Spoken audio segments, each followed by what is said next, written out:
Hey everyone, welcome to a new video. Welcome to my channel. My name is Maaike. Today I am doing a massive book haul for you. I definitely, after decluttering my shelves last Christmas, I was up for getting some new stuff on these shelves. And there were a couple of releases that I have been holding out for. So that's why I sort of saved up a bit of money and got a lot of things in one go. Some of this I bought online through the book depository. Other things I bought from my local bookstore, etc, etc. There's a lot here, so I'm going to stop rambling and just talk to you about new books. I'm super excited. So my first stack, because I sort of categorized them into different stacks for this haul, is big books. And a lot of these are books that I'm actually really excited for. Did you think I was going to go and pick this up? This is Chain of Gold by Cassandra Clare. And last year I read the last book in her previous Shadowhunter series, and I was just a little bit done with it. I was like, again, and just the perspective changes and all that, it just wasn't my favorite book ever. But then I found out that this next series is set in Victorian / Edwardian London, and that it's the continuation of the Dark Artifices series, and that is my favorite one by her. So I was like, hey, if this has Tessa and Jem and Will, and I really want this to be like that continuation. I really like the Dark Artifices because it had a steampunk element as well. So that's why I wanted to pick up Chain of Gold to try and see if I do enjoy it. I'm not sure though. I kind of, like, for me, this is just brainless entertainment. You know, it's just something I read. I quite enjoy myself going through it. But usually around the 2/3 parts of these books, I get a bit frustrated with the characters because none of the decisions they take make any sense at all. But yeah, I do want to get stuck into Chain of Gold and just lose myself in a fun story. That's what I'm hoping to get from this one. Next up, also a brand new book from an author I love, Sarah J. Maas's latest House of Earth and Blood trilogy, I believe. This is the first book, Crescent City. This has just launched. I think it was released like a week or two ago, and this I'm super excited for. I loved Throne of Glass.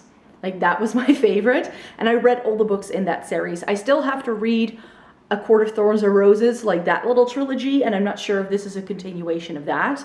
But when I read this, and I read the blurb on the back, it seems to have a bit of a detective element, something with killings that are happening and then they come back. That sounds totally up my street. That would be Sarah J. Maas. I also bought this book, finally. This is Dark Dawn by Jay Kristoff. This is the final book in his Nevernight series, which was released last summer. I read the first book, Nevernight, a few years ago actually already, and I have been waiting to continue with reading the series until this was released, because I already own the second book. And this book, in the first one, we meet Mia, and she is a girl who is set to avenge the death of her parents, and she becomes an assassin. And in the first book, we learn how she becomes an assassin. We get a lot of political intrigue, and I hope that that continues in book 2 and 3. This was a really, really good read, so I have great hopes for this being as enjoyable as that first book in the series. Then I'm gonna have to admit, this is a bit of a cover buy. This is Elizabeth Gilbert's City of Girls. This is one I picked up at my local bookstore. I just saw this cover and I was like, oh, I need to get that. And then when I read the blurb on the back, it's like set in like World War II kind of era, like 1940s. I'm not exactly sure what it is about, but it's about a theater. I don't know. So a girl that it's set on, and yeah, I don't know whether the feathers indicate anything like showgirls, but that's what it seems to say to me. I have heard great things about this book as well. It seems to be a good one. So I've never read anything by this author though, so I wouldn't know. And last but not least, a book I'm also excited for, The Starless Sea by Erin Morgenstern. I read The Night Circus, and that is one of my all-time favorite books. I really like the writing of that story. It was very sort of magical realism. I've heard this is nothing like it, so I'm a bit nervous now, but again, Erin Morgenstern, this is her latest book. I believe she hasn't written a book since The Night Circus, so that's why I knew I had to get this, because I love that other book by her so much. I don't know anything about the story. Then our next stack are sort of miscellaneous ones that I really didn't know where to put them. There are some classics in here, some ghost stories or like gothic-y kind of stories. But I would like to kick it off with Daisy Jones and the Six by Taylor Jenkins Reid. This is a book that a lot of people have been raving about on YouTube, and it seems to be like interview style about how a band who was big in the 70s called Daisy Jones and the Six kind of falls apart, and it's told through interviews with these people, and that really intrigued me. So I found it as a smaller paperback option. I was like, oh yeah, I can try and read that. I would also very much like to read her other book, which is Evelyn, The Seven Husbands of Evelyn Hugo. Like to read that too, but it's not out yet in this smaller paperback version, so I held off on getting that yet. And then today, as I'm sort of filming this, it's already over, but I got quite a few books during Dutch Book Week every year in March. In the Netherlands, we have like a week where books are promoted and reading is promoted. And if you buy Dutch books, you get a free book.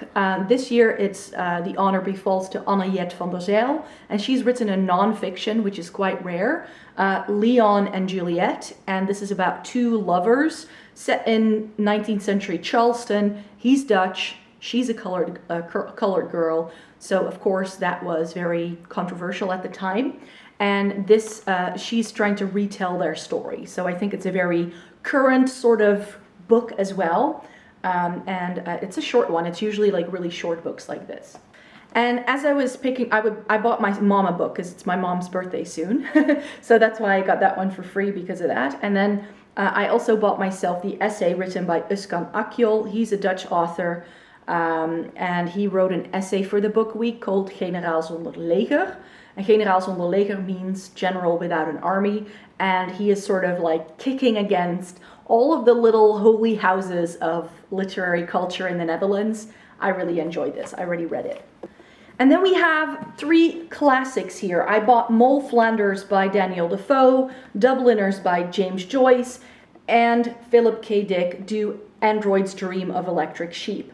And this, I believe, is the inspiration for Blade Runner, which is a movie I quite enjoy. So I just wanted to read some classic sci-fi again. I have never read anything by James Joyce, and Ulysses just kind of scares me. This is a bit more, like, this is shorter and it seems a bit more manageable. And I like the onset of this being about regular Dubliners' lives. That's appealing to me. And Mole Flanders is about a lady who in the 18th century is sort of one who is a bit of a standout from regular culture, you could say. So she is recounting her adventures with irresistible wit and candor and enough guile that the reader is left uncertain whether she is ultimately a redeemed sinner or a successful opportunist. So that's why I picked these up. I spotted these actually when I was traveling in London last year, but I had already bought some books and I didn't want to add bulk to my suitcase. So that's why I picked them up now, so I can hopefully get to them at some point. And then I bought three sort of like gothic-y ghost story kind of stories. I'm not even sure how I came about this, but I believe I found this one through like a book promotion on Facebook, like a bookstore who was promoting this. This is Wakenhurst by Michelle Paver, and this is about... this is what got to me. Spanning 5 centuries, Wakenhurst is a darkly gothic thriller about murderous obsession and one girl's longing to fly free. That to me is like, I love that. And I haven't read some good solid gothic fiction in a while, so if I'm in the mood for something dark and gloomy, I know what I'll be picking up. And as I was looking up that book, I found that she also wrote a ghost story called Dark Matter, and this is pretty high acclaimed. The blurb on the front says, "A tale of terror and beauty and wonder." And that seems like something that I might enjoy. She seems to be someone who is very sort of praised for writing these dark, gloomy novels. So I thought I could give this a whirl. As things go with the internet, you then sort of fall into the rabbit hole. And then I also found Laura Purcell. This is The Silent Companion, and this is not necessarily like a ghost story, but this is also a bit dark, with a girl who marries a husband, moves into his house, and then she finds a silent companion, which is like a wooden figurine that's already been sitting there, but it looks very much like her. So I thought that could be nice. This author has some other books as well. So if I enjoy this, I may end up also picking up the other one, which I believe is called The Corset. Next stack, to continue on from that, I think we can continue with historical fiction. Historical fiction, I bought a couple of things. Amor Towles' A Gentleman in Moscow. This was something, again, that came up in my recommendations on the book depository. This is about a Russian aristocrat who has to flee from his palace because of Russia becoming communist, and then he moves into an attic room in Moscow, and then he has to sort of adapt to this new lifestyle. And I think that can be enjoyable. I tend to like, I believe this is set in the 1920s. It's set in Russia. I don't read a lot of Russian historical fiction, so I thought that this could be a good one. And this is, I believe, one that has been recommended to me by a lot of people. So then we have The Familiars by Stacey Hall, and this could have also gone into perhaps another category. This is about a girl who's pregnant, and because she's had already a couple of miscarriages, she now wants to complete the pregnancy, and then somehow witchcraft is involved. So I was like, yes, please. It's set in Lancashire in the 17th century, which would befit the whole witchcraft sort of setting as well, because that's when witch trials in England were a thing. This is again one that I think I might enjoy. However, with a lot of historical fiction that I've been reading lately, I'm sort of like lured in by this mystery that is described in the blurb, and then the mystery never really ends up being a big thing. So I hope the witchcraft sort of thing plays a big enough role in this for me to find it enjoyable, but we'll see. Then this book is one that I bought because I saw Reagan from the Peruse Project, that's her channel name, I believe, reading this in a reading vlog. This is Jess Kidd's Things in Jars, and this is, she described it as being really dark and gloomy, so again, it could have gone in the other category perhaps. It's set in 19th century London, and it's apparently about puzzles, a little bit of detectiveness going on. I kind of like that, so it seems to be one that I might enjoy. I like 19th century London. I like when things are dark and gloomy and mysterious and there's a detective involved, as you will see in a minute. Two books that I have been on my radar for years. Kristen Hanna's The Nightingale. This is a World War II story about two sisters who kind of lose track of each other and then sort of have to find their way back to each other, I believe. I read Anthony Doerr's All the Light We Cannot See, which is also a story set in war-torn France, and this is too, and that's why I just want to read this. And again, a lot of people have been raving about this being a really good book, and look at that spine. It's a pretty book too. And last but not least, I decided to buy Eleanor Catton's The Luminaries. This is a brick of a book. I'm pretty sure you could hurt someone with this. And the only reason why I picked this up is because it started to be reduced in price quite a bit. It's because it's such a big book, and I only tend to read these kind of books in the summertime when I actually have the time. So I don't want to put too many on my shelves. But yeah, this is the kind of book that I'm a bit afraid of just because of its size, and then I don't want to spend a whole lot of money on it. It won the Man Booker Prize in 2013. It's set in 19th century New Zealand, and this main character stumbles across a group of men who are trying to look into unsolved crimes, and this guy is getting caught up in it. I think it just sounds like something I might really enjoy. I do have to say that the typeset on this book is super small, and it's over 800 pages. So I'm not sure when I will pick this up, but I think it's just a good one to have. Yes, I buy books to have. Then next up we have award-winning books. So that's going to be our next stack here. And the first two books I'd like to show you are by the same author, so I'll show those together to you. And that's Madeline Miller's The Song of Achilles and Circe. These two books are very, very famous for being really great, sort of like Greek mythology retellings. That's all I know about it. Since it's called The Song of Achilles, I'm pretty sure it has to do with Achilles and the Trojan War. And Circe has to do with Circe, which is also a character in Greek mythology.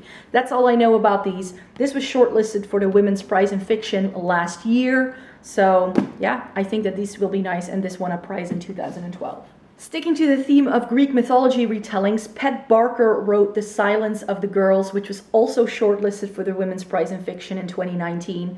And I think that this story sounds totally up my street. This is about the Trojan War, but then it tells the story of the women. Can we get a bit more feminist on here, please? Yes. So that's at least how I understood this book, and that's why I wanted to read it. I've never read anything by Pat Barker, but she also seems to be a really good author. Then Sally Rooney's Normal People is a book that was sold out in England, I believe, in 2018. It was like the highest selling book. And I was intrigued. This seems to be a bit more like she's quite a young author. And it sort of seems to be like millennial life, but then like put under a microscope. So it's a bit contemporary sort of kind of vibes, but then adult fiction. And I'm not very good with that kind of book, I have to say. But because this won so many awards, Waterstone's Book of the Year, Costa Novel Award, like this thing has won so many prizes, I was like, I need to just see what the fuss is all about. And then a book that was recommended to me by a friend of mine. This is Jonathan Coe's Middle England. This also won a prize last year. Again, I believe this is also a bit about just average British life. She was raving about it, said it was a great book, so I decided to trust my friend's recommendation and pick it up. And then I also picked up Daisy Johnson's Everything Under. This was shortlisted for the Man Booker Prize in 2018. I'm not sure what this is about, but it has to do with a river and a girl and a boy who then suddenly disappears, and then she needs to figure out her family's secrets. Whatever. Again, a book that was on my radar because it won prizes and because I was just curious. So I'm going to give that a whirl. And last but not least in this category, Marlon James's Black Leopard, Red Wolf. Marlon James won a prize for his, what was it called again? A Brief History of 7 Killings.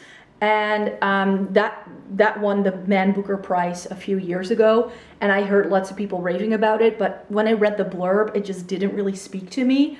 Then he came out with this. And this is, I believe, like African mythology inspired, about shapeshifters and things like that. It seems to be also, it's blurbed by Neil Gaiman in the back. It seems to have a very strong like fairy tale kind of element to it. That's why I want to read it. The next stack is books that are very much my comfort zone. If you know anything about what I like to read, and I already mentioned it a little bit, historical, set in the 19th century, preferably like England, London, kind of settings with a detective. These are all detective stories. They're not all historical, but a little bit, and some of them have a magical element too. I first picked this up, another friend again recommended this to me, the Axmans Jazz by Ray Celestin. This is set in 19th century New Orleans. There are some killings going on, but jazz also plays a role. So to me, that sounded just like a really nice mix. And yeah, again, it came highly recommended from a friend of mine. Then I picked this up as I was buying my mom a birthday present. This is Luke Arnold's The Last Smile in Sunder City.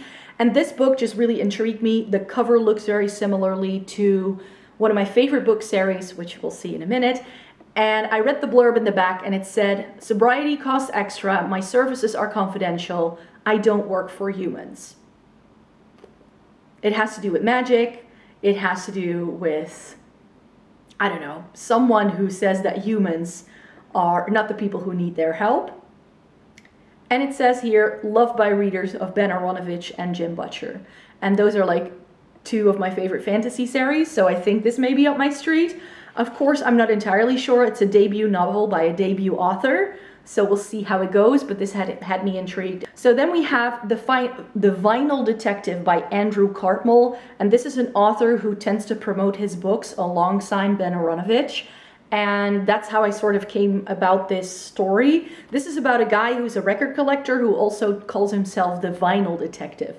So this is detective plus music. That's all I needed to know to at least be intrigued enough to pick up the first one. There are 5 books in this series right now. I will most likely read all of those books if I end up liking this. And then we have books in series that I have read, all the books from, that have come out with new books or that I just found out as a new book out. And the first one is The Dire King by William Ritter. If you saw my wrap-ups lately, then you know that I've been reading a book per month from this series. This is the fourth and final book in the series. In the first book, we meet Abigail Rook, who joins Jacoby to solve weird detective cases, because Jacoby is not a regular detective. He specializes in the paranormal. So this story is sort of, the fourth one is going to hopefully wrap everything up, because there is an overarching storyline across all 4 books. So that's why I want to read this one ASAP. Then this is one of the reasons why I sort of pushed back buying books for a while, and it's Oscar de Muriel's The Darker Arts. This is the 5th book in the Frey and McGray series, and I've read the other 4 previously. And yeah, this is just a really enjoyable historical detective series. This is about Nine Nails McGray, who works for the Edinburgh Police Department, and he believes in the paranormal, and that's what his section of the police department is about. And he is joined by Ian Frey, who is chased out of London by politics, and his fiancée breaks up with him. Like, there's lots of drama. And then he joins Nine Nails McGray to join this little paranormal group. Turns out there's always a scientific reason for all the paranormal things, so everything is explained away in the end. And these are just super enjoyable reads. And yeah, there's their 5th book in the series. I really enjoyed the other 4, so I had to pick this up. And then we have Ben Aronovich's False Value. I mentioned I was going to mention one of my favorite series. It would be this one. This is the latest installment in the Peter Grant series, which I've read every single book of, apart from this one. So again, this is one I want to get to very quickly. If you don't know what the series is about, in the first book we meet Peter Grant, who has just joined the London Police Department, and then he finds out he can do magic because weird things are going on, and then he just sort of discovers, like, hey, I can detect magic. And then he's introduced to a special part of the London Police Department that deals with all things weird. And yeah, this is not historical fiction. This is set in modern day England. It tackles mythology, it tackles magic, it tackles so many like folklore kind of things. This is such an enjoyable read. It is urban fantasy though, so that has to be your cup of tea, but I generally really enjoy these, and I can't wait to read it. Continuing on from next books in a series, I also wanted to complete some series on my shelf so that I would actually read them for once. The first series that I've had the first book of for years, because a friend gifted it to me, is the Mistborn Trilogy. I've had The Final Empire, I think, for 5 years, and the only reason why I'm not picking it up is because I'm afraid I'll love it and that I'll be stuck at home without these 2. So I bought the next 2 books. Does that make sense? I hope it does.